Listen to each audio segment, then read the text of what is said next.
Well, hey everybody, welcome back. This is the second part of the look at the press demo of Master Magic.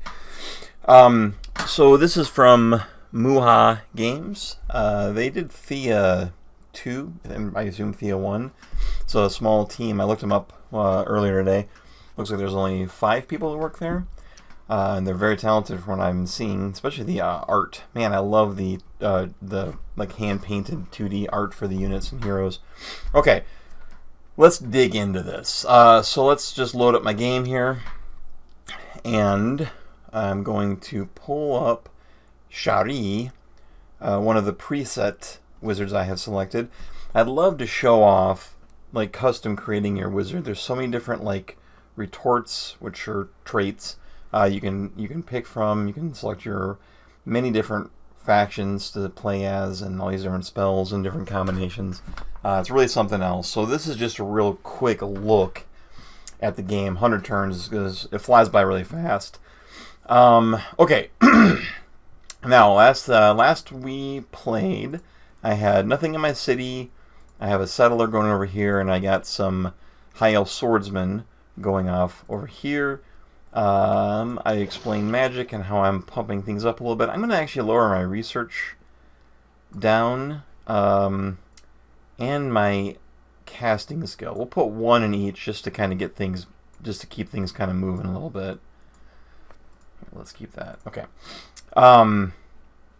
Minimally, just to get a lot of mana put together, because I'm going to need to be able to cast a couple early game spells to really kind of overcome the initial difficulty hump of trying to build up and settle and expand and clear these sites and all that stuff. So a couple of turns of banking up some mana will let me cast a couple of spells, like, for example, ghouls. 3 turns to cast ghouls, mostly because I'm only going to make 10 mana per turn. I probably should do it, but let's just see what happens. Okay, so I'm going to show off a couple of things. We've got wizard info. Right now I have 120 gold, I have 30 mana, and I have no fame. Fame is something you earn throughout the course of the game by deeds and battle. Some spells provided as well. It's your hero's reputation, or your wizard's reputation, and having a high fame is very good for a bunch of reasons. The primary thing it does is each point of fame reduces the upkeep cost by 1 gold for one of your units that takes gold upkeep. So it's generally a direct translation into more money per turn. Also, the higher your fame, the higher the percent chance per turn of having a hero offer to join, and the higher quality heroes offer you to join with higher fame. Same goes for, a random vendor might come across selling a really powerful artifact or a magic item. Or even mercenaries may come by and say, hey, we're a band of minotaurs, want to hire us? That sort of thing. Fame is very cool. Here's the books I got. Each book that you pick at the start of your game will give you a point of power. So I have 10 spell books. That's 10 power. What's power? It's this guy right here. I have 10 power total, although I get bonus power from, looks like I'm getting 2 points from my city, but I started with 10 power from the books that I had. So that's how I'm generating mana, research, and casting skill. And I have 5 death books and 5 chaos books. The more books in the color, the more chance you will get more and more of the spells in that color. You won't get every spell every game unless you got, I think if you have like all 11 spell books, I think 11 is the maximum. Maybe it's 12 these days. If you have all of them, then you'll get all the spells eventually offered to you throughout the course of researching the spells. And otherwise, this is a chance. So a 5, we might see a couple of rare, maybe 1 or 2 very rare spells get offered to us later in the game. But we have 2 different colors. So while we won't necessarily get the highest end chaos or the highest end death, we'll get very high end in both. And we'll have both at our disposal, which is very important. Conjurer is a critical retort. It took 1 pick. That's why she has 10 spell books and 1 in Conjurer, because 11 is the default number of picks. On easy, you get 12. Master of Summoning Reducing the spell research time and casting cost of all summon spells by 25%, and reduces the upkeep costs of your fantastic creatures, which are the creatures that you summon, by 25%. So that's going to be really big. So if I cast this ghoul, its upkeep is 1 per turn. I think normally it's higher than that. So we're gonna take advantage of Conjurer. Let's see here. Armies. I have a Settler and I got a Swordsman, but this is the place you go for looking at your upkeep that you're paying. Normal non-fantasy units require... here, I can go back in and do it from here. Pick this guy and go view army. Nope, I'm going to view this guy. Require gold and food. Higher end units are more expensive.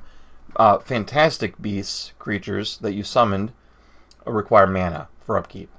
So that's something to keep in mind. We have food that we are losing per turn for both these guys and 2 gold. So we kind of want to settle as soon as we can because the Settler's eating up 2 gold and 1 food and not being a city. So I'm not going to be super picky about where I settle him in the first this first expansion city. And the Settler being free is actually one of the cool quality of life features that came with this game. There's a couple of things watching some old coverage of the old game that I recorded way long ago, like 7-8 years ago. Some of the first things I did on my YouTube channel. I was surprised at how many different cool things, like starting with a Settler or having a look at the combat before you engage, which I'll show you actually here right now. So we got these guys here. Actually, I'm going to end my turn. Diplomacy, just going through this real quick. And we haven't met anybody, so we can't trade or negotiate alliances or anything, or declare war. Game options, not a whole lot of game options. Resolution is set to 1080p window, so I can play and record a 1080p session. And then you've got autosaves. That's pretty much it. Not a whole lot there. You don't need a whole lot, really. So we're going to end the turn. Okay. I'm going to move these guys in this forest tile. Technically, this is a pretty good place to build. If you go to the survey mode, you can actually look and see what the grassland is, and it tells you that it's an unsuitable town site. So I need to go further out anyway. But there's a fallen temple here. Okay, so we're going to keep on moving and see if I can... Here we go. This would be a maximum population of 21 with a production bonus of 12%. That's not great. It's not great. But, you know, it is what it is. It is also the closest we can build the city and then maximizing, coverage. But if I go one more tile, I can be on the coast. And I believe being on the shore is worth more something. It's worth something. Production bonus... Yeah, the highest production bonus is right here. It's nice to build on a forest. I think you get a big production bonus. Okay, so anyway, let's move these guys. I just want to show this off. This is almost for sure way too hard of a fight for one little troop.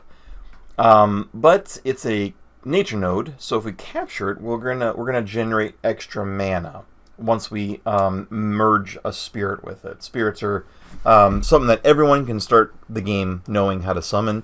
They're fairly decent combat guys. They're good scouts because they fly, so their movement points are ignored and they just kind of fly two tiles no matter what, mountains, over water, or whatever.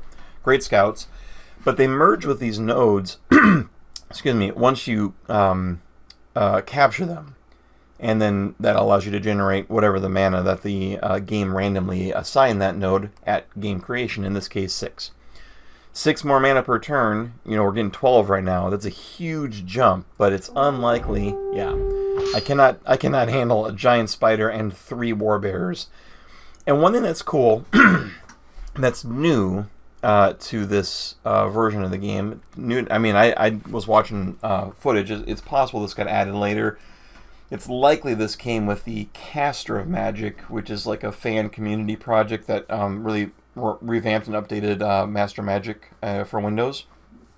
That's available on GOG as well for like $3. It's really cool. But although I didn't play it too much because that came out like last year, I think, and I just wasn't playing it. I bought it, never played it. Now I don't want to because I don't want to get all used to the cool new spells and units and all kinds of cool stuff I brought to the table. Perhaps the idea behind this new version of Master Magic is we will start seeing more and more of the caster magic features and even more stuff. Maybe we'll see expansions. We haven't had an expansion for Master Magic in the history of the game. Who knows what the future can hold. But anyway, for now, we can see that if I send in the familiar to auto-battle this, I have a 0% chance of winning. I will not win. And that tracks. The auto-battle seems pretty solid in my experience.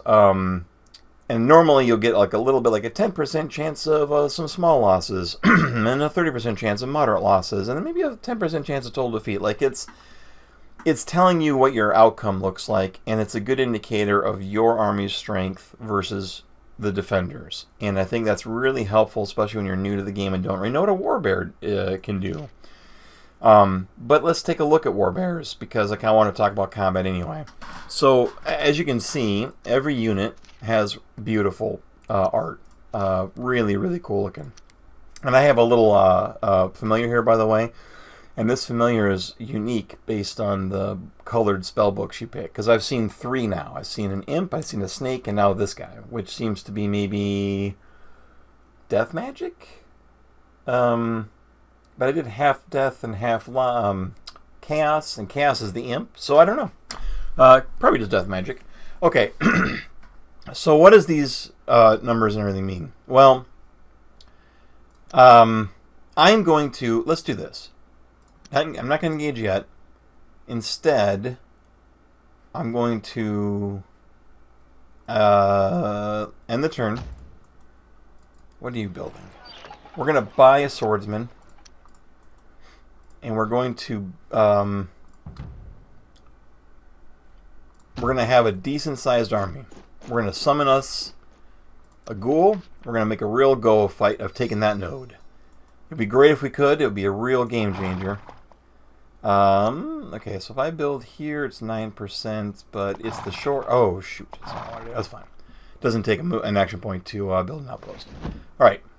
Now I actually have an extra swordsman from settling the city, and I'm making a little more money. I am losing food because the outpost is generating, and High Elves, by the way, one of their features is they don't grow very quickly. They're one of the slowest developing races. It takes a long time for their outposts to become cities.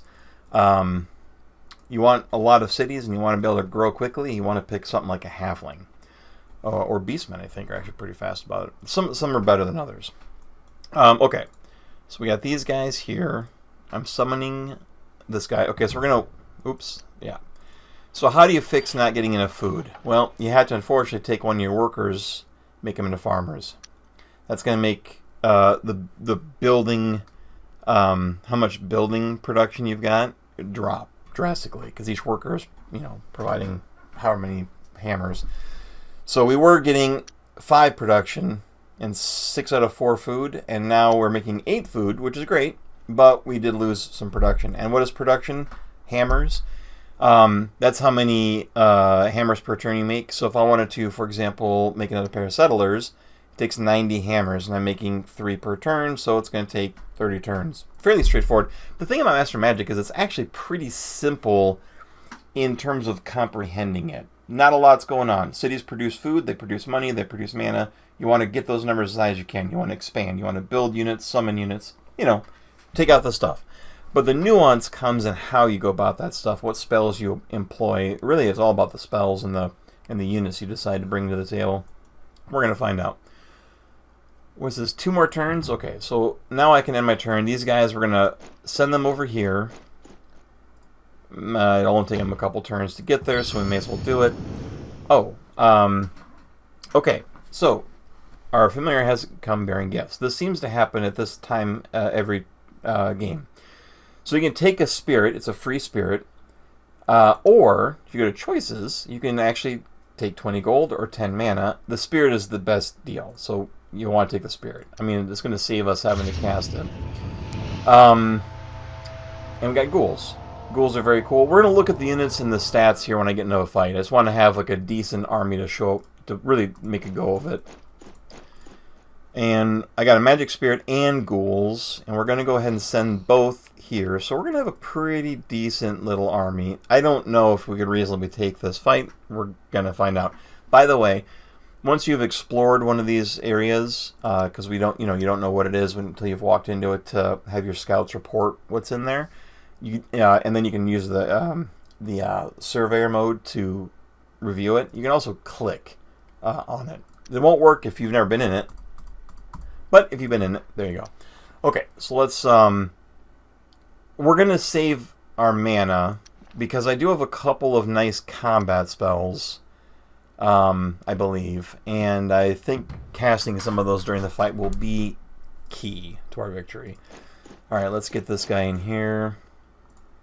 I can't move in because one of the units has no movement. It's this guy here. Now, if I select everybody else, I can, but then he won't be in the fight. We don't want that. So let's go back to spells.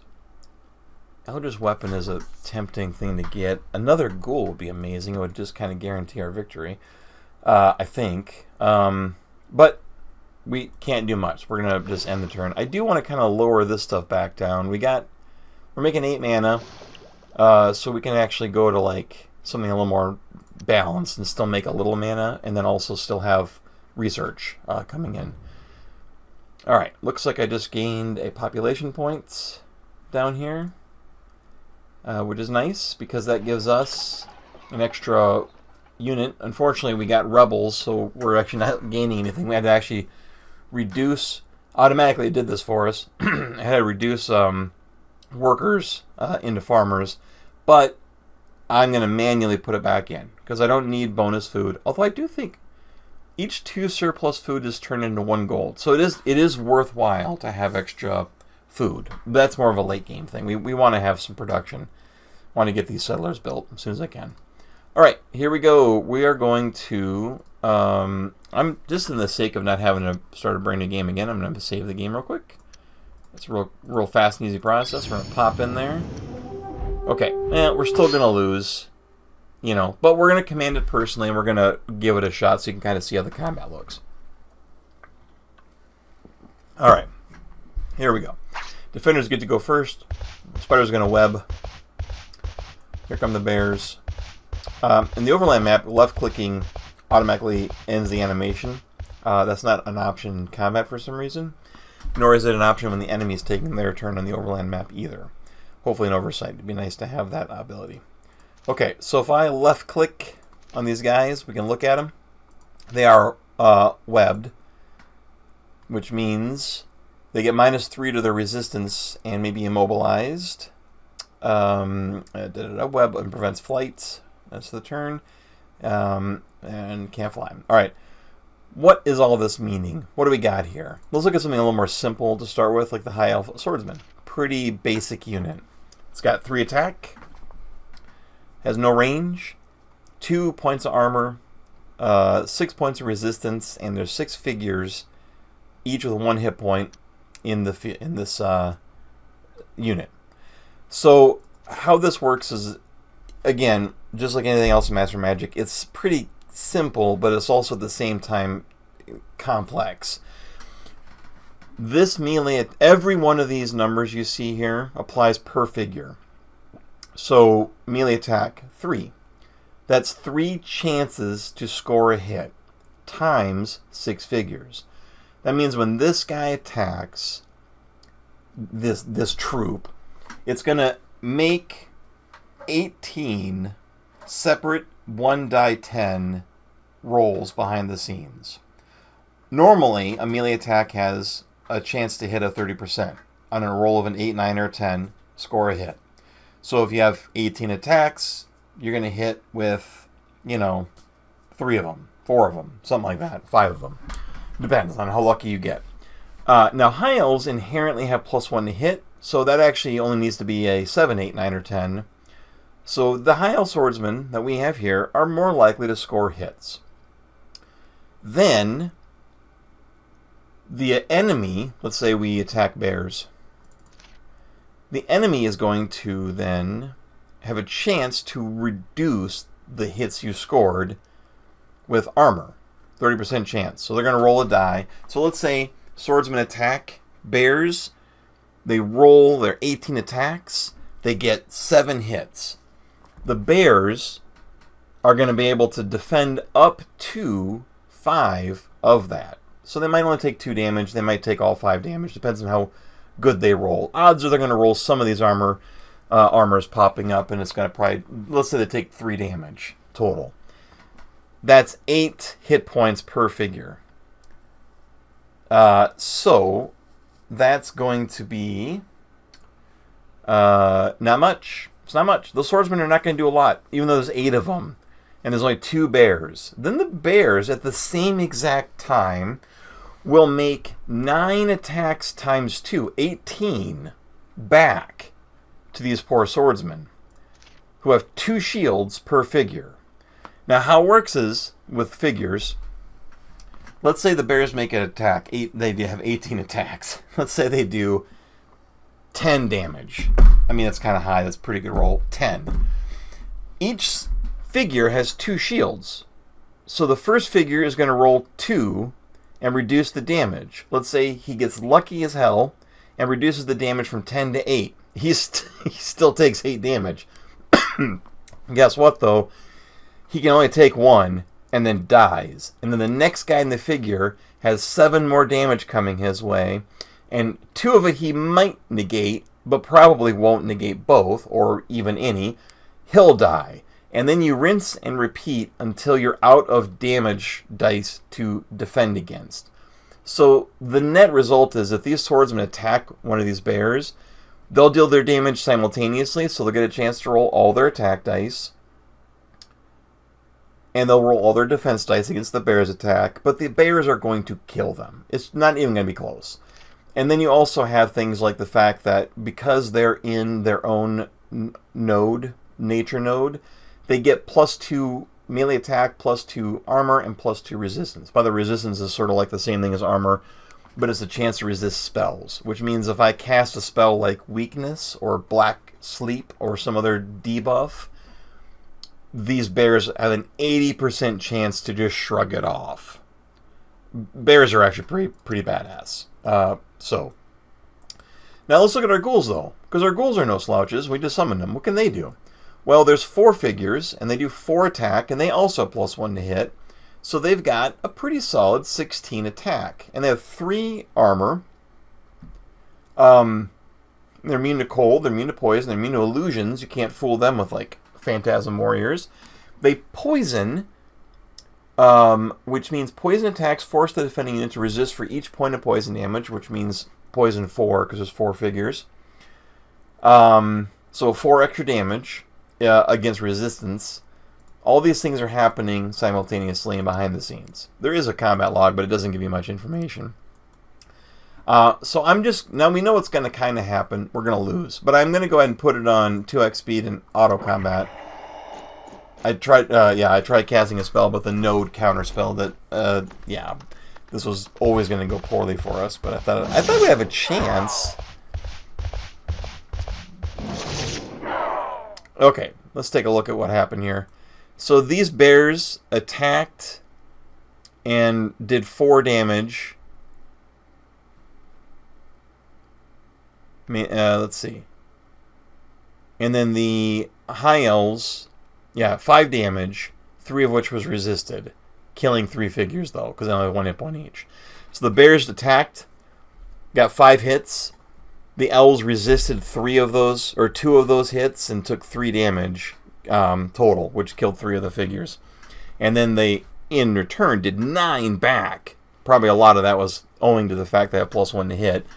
But the bears stopped 5 of that damage, unfortunately, which means they rolled really well. Each of their points of armor stopped a point of damage, which is not mathematically super likely, but there it is. Alright, let's resume the combat. Yep, once again our spell was countered. We did take out some of their stuff.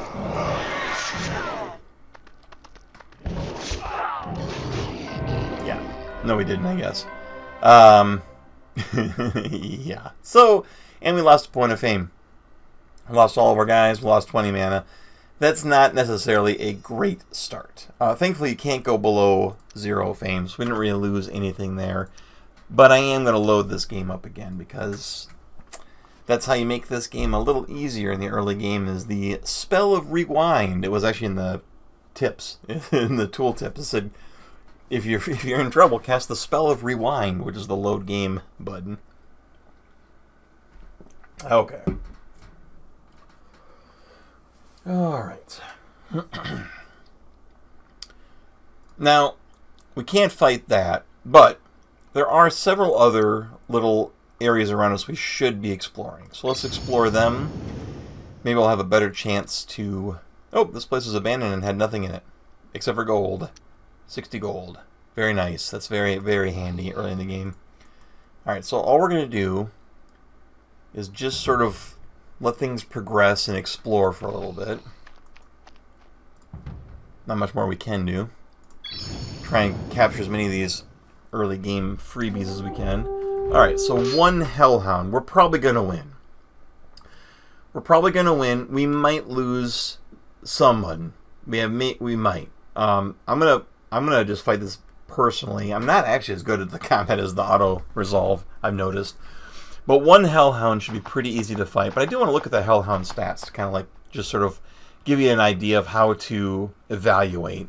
So once again, +1 to hit. Now this one doesn't have any bonuses because it's not on a node. So it's just a straight Hellhound. And Hellhounds, like other fantasy units, don't gain experience points. Only trained units, like swordsmen or paladins or different units from different factions, and heroes, of course, can gain experience. So these stats are Hellhounds, and they're always what Hellhounds look like, unless you cast enchantments on them. So they have Fire Breath, though, which allows them to do 3 points per figure of fire damage to a target before engaging, which is kind of like a little bit of a free hit that's calculated before the auto combat counterattack takes place. So that's pretty nasty. It's best to like try and take these guys out early and from range if you can. Speaking of that, we do have a couple of options like Black Sleep. Target falls to a deep, dark, unnatural sleep, taking no action for the rest of combat, and we can keep beating on it. If this works, the fight's ours. And it looked like it worked. Cast Black Sleep. Black Sleep. There you go. That's what you have magic for. We can just auto-combat this because they're just going to go forward and beat on these guys to death. There's nothing they can do about it. Magic is very powerful in this game. Boom. That's how you do it. We lost 15 mana, but we gained 60 gold. And we apparently recruited Hellhounds. Some caves are mere shelter for the elements, but some may hide a beast lair or even a treasure trove. And we got some experience for our units. Always nice. By the way, experience for units is a really big deal because each point of attack, each point of armor that you get, each extra point of health especially that you get as these guys level up, makes them that much better. But their upkeep doesn't change critically. Alright, we got these guys. And they are undead. Oh, that's what happened. I wondered why they were glowing over here. It's because of our ghouls. Create undead, a special form of melee attack.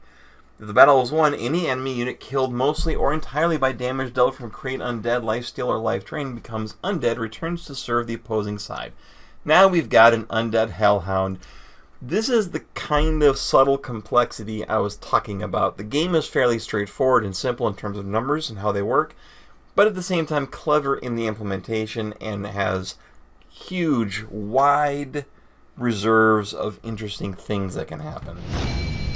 Alright, speaking of which, I just got my Warp Wood researched, and now I'm going to research something else.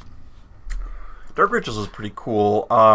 It doubles the power received from religious buildings and +1 power in general, but reduces growth by 25%. That is rough on High Elves, I'll tell you that much. Weakness reduces the target's unit's melee strength by -2. What's nice about this is I think it always works. It doesn't have to like overcome spell resistance. It just always works. Let's see, Warp Creature. Target unit tries to withstand it, but with -1 to their resistance roll. Warped creatures suffer either half attack, half armor, or no resistance. That's nasty and very cool. Let's take weakness, because if you can take a guy who's got like 1 or 2 swords per figure and reduce it to nothing, he's out of the fight. He's effectively out of the fight. Alright, let's keep moving and exploring. Actually, we should go this way and just clear out the stuff here. By the way, we have silver ore next to us, which is a really nice thing that just sort of randomly happened. +2 gold per turn, and if we could somehow transmute it into mithril ore, we can take advantage of that by giving our trained units in this city magical weapons, which is as big of a deal as it sounds. These guys are really close to becoming a real town. And we've got this guy here almost done being built because I'm going to buy it in a couple of turns as soon as I can. Alright, so let's just head here. Move army. The most powerful unit in a stack is what you see represented graphically on the battlefield, by the way. So the game considers the Hellhounds more powerful than ghouls. Outpost is expanded. Alright. So housing is not bad. Housing is a default thing that just sort of goes forever, and it will allow folks to settlements to grow faster. Increases population growth per turn. Right now it's 70 plus 70. It needs to get to 2,000 to become a population 2 city. Every population point's 1,000 elves, in my case. And obviously more population equals more mana income, because elves are worth mana, and also more workers and farmers and all that stuff, and more rebels, unfortunately, but you can offset that with, like, religious buildings. Makes people happy. There is gold ore in this town. You can see it right over here, and so we're now getting +5 per turn, so this is going to be really good, because when I buy those settlers, they're going to lose 2 gold a turn. I want to build something in here. A builder's hall is great because it gives you extra housing. I mean, I thought it used to... Am I thinking of something else? I thought it used to give you hammers. It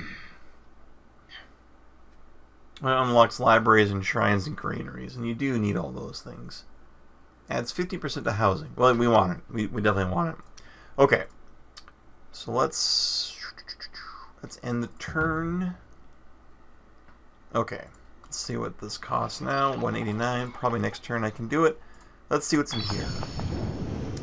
Beware the place may be guarded. It's not guarded. 60 extra gold. Alright. Let's buy this up right now. Actually, while we're in here, we're going to buy settlers, but we're going to have a library get built right after it. More research is always good. With more research, we don't have to have our mana pumped in, our power pumped into research quite as much. We can scale back a point and put it towards mana production. We're making no mana right now because of the Hellhounds, I just realized. So I probably should pump this up a little bit anyway, just because, those spells are powerful. You might be able to cast them. End the turn. Okay. Let's have this guy go in here. Oh, this is quite a terrifying... Why is this guy glowing gold? He's invisible. Cannot be targeted in battle, and only adjacent enemies will see it. There's a spell in the White Book called True Sight that allows you to allows your range units to target invisible units. It's very, very important for things like Night Stalkers. Well, this guy's a stud, and that's unfortunate. Death Gaze. Before melee is even entered, resist or die instantly. This guy is terrifying. So we got a Night Stalker, ghouls, werewolves. Werewolves are something. They regenerate. Okay. Yes, we will not be engaging. Surprised that's not a red icon. Usually the glow is red if it's a strong army. Let's move this direction and try and settle another city.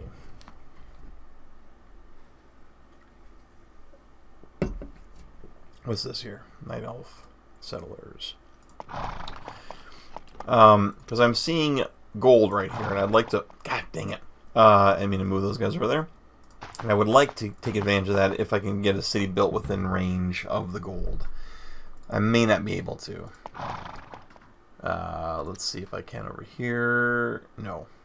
I won't be able to. Well, no, if I build it right here... Nope, I can't, though. Shoot!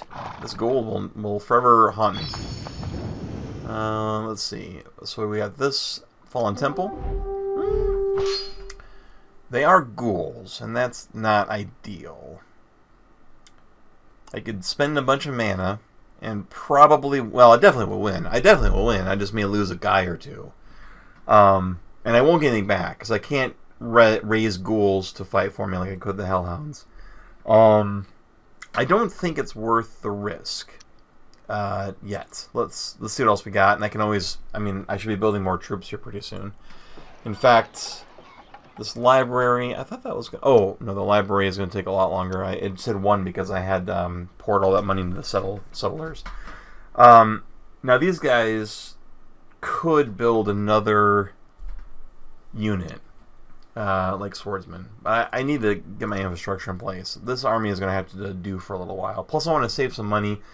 At some point, a hero might want to join me, and I want to be able to have 100 gold around to accept that. Okay, what's this? Nope. Okay, I can build here, though, right? Yes. No. Oh, there must be a town nearby. 1, 2, 3, 4. Okay. I wonder where it's at.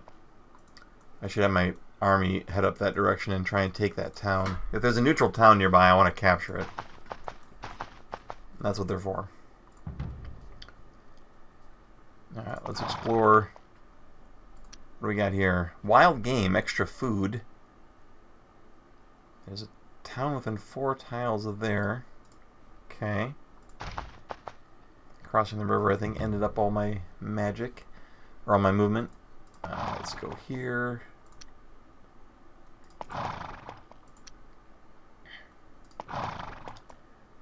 Man. Okay. Alright, I can build down here. It's supposed to be behind me. 1, 2. Yeah, shoot. Can build here. I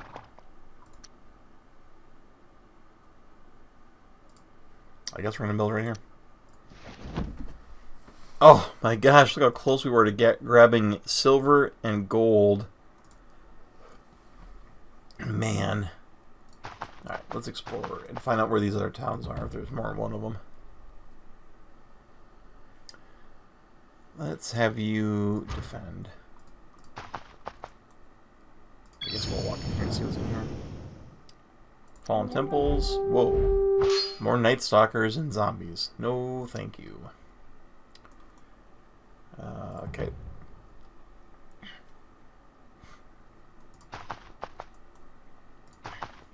There it is. Silverleaf is a high elf town. Hey, look at that. We got weakness researched. What's guarding it? 2 guys are guarding it, and we're just going to go ahead and send the familiar into auto combat. No losses. We had a swordsman get wounded. We're going to go ahead and keep Silverleaf, obviously. And we're going to build something like a builder's hall, probably. Actually, we should build a sawmill. Take advantage of all the forests in the area. And I think we'll move... There's a red. Let's walk over and see what's in the red. We can see what cool units are in there. Alright. Let's go ahead and grab Dark Ritual. And end the turn.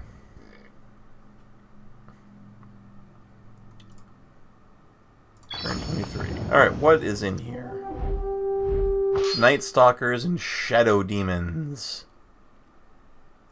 Shadow Demons are immune to most things. They're undead. I think that's just an undead thing. They also are non-corporeal. They can plane shift and trade back and forth between the other realm. Regenerate. They fly. Flying in this game is very powerful. It's not like in other games where it's balanced. If this enemy flies and has a range attack, it will never get hit by a unit that only has melee. Like, Hellhounds can fight it because they have a Fire Breath weapon, but Fire Breath 3 is not going to hurt these guys too much. You know, it just won't. They have a lot of resistance. So, yeah, this would be a brutal fight against most. I mean, these guys could probably just single-handedly take a giant down because the giants can't fight back. Although, I think giants can throw rocks, boulders, so I could be wrong on that. Anyway, you get the idea. Flying is very cool. So we're going to not engage. But the rewards there, by the way, will be very, very powerful, so we should always come back to that when we have a big army. Alright, so let's head down here to explore. There must be another city over here, because I couldn't build here. And if there is, we want that city as well. Alright, how are we doing on power? We're up to 15 now. So let's lower this research a little bit and get some more mana. I probably should summon more ghouls. They're pretty powerful, but man, 60 mana is a lot right now. Okay.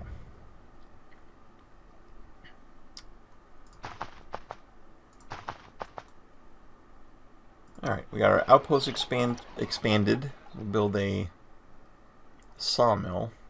I know it's 100 turns, but will grow before then, and I can just buy it with money.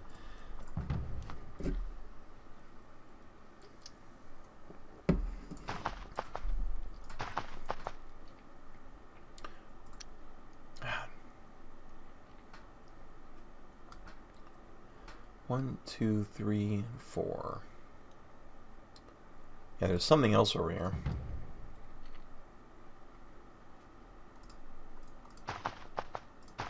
Ah, here we go. Barbarian settlement. What do barbarians look like? Melee attack. They have a throwing attack, so they can do a quick 2 damage before the fight starts. Which, you know, when you have swordsmen, you could lose 2 figures to a couple throwing attacks.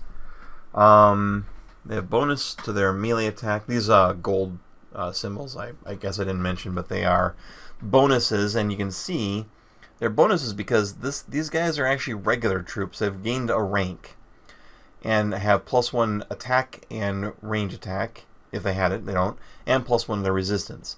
The warlord trait you can start the game with allows you to start with all your troops always being at this rank minimum and having a maximum higher rank than normally able to be achieved. It's really cool. It takes 2 points, 2 picks. Okay. Alright, let's go take this town. They'll still fall before us. Yes, they will fall before us. And I just send the familiar in. Yeah, we did lose our ghouls though. That sucks. But we're going to keep this. I have gold nearby. It's going to be a lot more gold for us. Look at that. We're up to 29 gold per turn. Wow. That's really good. By the way, now we have a couple cities. We can look at the city screen and you can see what we're getting for gold, for mana production, what each city... Like this city's got 9 points of production, building production. That's really impressive. It's a little built up. Like if you go to here, you can kind of see what's built. It's already got a smithing and builder's hall. Because, you know, the neutrals play the game too. They've had 29 turns to develop this town. That's how they had 3 units defending it. It looks like I got me a barbarian swordsman who is undead. Haha. Ha ha. Wow. We have got to summon us more of those guys. More of those ghouls. So, let's build something else, like a library be good. +2 research is nice.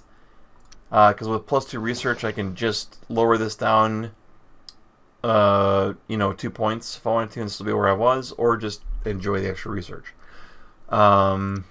Okay. I can also transmute. You know what? Let's do this. Let's transmute. There's a really cool, powerful trait you can pick called alchemy that gives you 1-to-1 rates. It's very good. But unfortunately I don't have it. I have a channeler. So let's give me 60 gold, or 60 mana, and then now we're going to summon another ghoul. It'll just take 2 turns. thanks to my 22 casting skill. Okay, end the turn. Alright, got a magic spirit here. I got an 8-point sorcery node I would love to capture. A 9-point one here. I've got a ancient temple. I mean, I guess we'll walk into these just because they might be... air elementals, huh? My god, air elementals. Only one figure, but they have 15 attack and a ton of defense. Look at all these blocks. They have 8 chances to block damage. That's a lot. They have weapon immunity.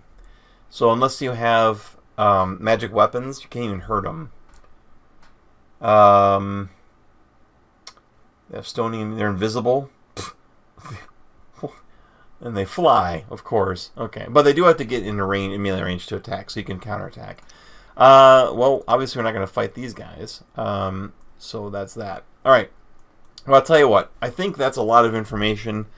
We're about 45 minutes in 30 turns. So we're actually a third of the way through. Look, the 100 turns is the limit on the press demo. That's nothing. I mean, the turns go by very quickly. It's, 100 turns in this. You're still in the early game, developing your mana base and trying to support a couple creatures and a couple of unit enchantments, that sort of thing. So I think with that, I'm going to end the turn, save the game, call it good here, and I'll put a save here, and I'll see how things go. And if you guys want me to play some more, I'd be happy to. If you have any questions, I'd be happy to answer them best I can. Otherwise, this game comes out in a couple months, and it's already looking fantastic. It runs great. It plays great. It's got a lot of quality of life features that weren't present in the first game. The folks making this clearly love this game as much as the fans do. They're fans themselves, obviously, and have been for probably a long time. And they didn't make any changes to this. This feels like the same game it's always been, but it looks prettier. It's easier to play. Master Magic has famously pretty asymmetrical gameplay, meaning some spells, some units, races, factions, situations, combos are just way better than others. And that's kind of the appeal for a lot of the fans too, is you can really break the game. Like if you want to play on hard and then just go after a certain combo, I mean, sometimes you have to get lucky because sometimes you need a spell you just don't get offered. But generally speaking, there are some great ways to break this game, and the end game is bananas. I mean, you're like 300 or 400 turns in at that point on a large map, medium map even. But the very rare spells, the powerful world enchantments you can completely break the game with are just so satisfying. Wonderful game, one of my favorite strategy games of all time. And having played it so much again this last week or so, I'm falling in love with it all over again. So, yes, I'm entrenched in Master Magic currently, and I'm happy to answer questions if anyone has any, or if they'd like to see more of this game. I could do a part 2, resuming the save from here and seeing how it goes. I will leave it up to you guys.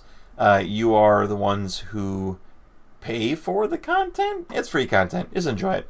Alright, well, thanks for watching. I will catch y'all later.